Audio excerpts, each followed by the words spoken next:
दूल्हा के बाबूजी गड़ियो मांगे सिकड़ियो मांगे रे बहिनी।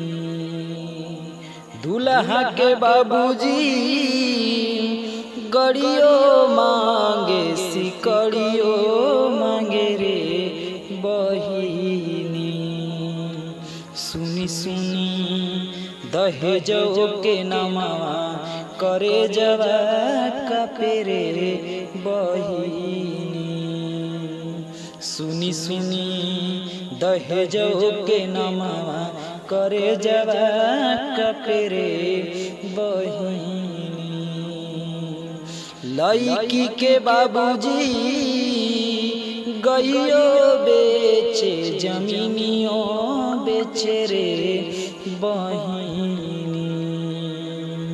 लड़की के बाबूजी गइयो बेचे जमीनियों बेचे रे बहिनी।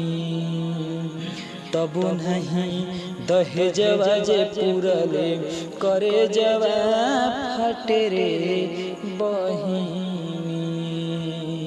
तबो नहीं दहेजवा जे पूरले करे जवा फटे रे बहिनी।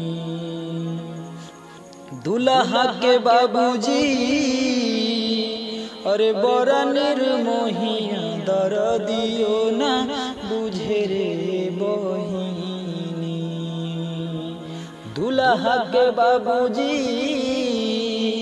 बड़ा निर्मोहिया दर्दियो ना बुझे रे बहिनी। सुनी सुनी दहेजवा के नमवा करे जवा कपेरे बहिनी।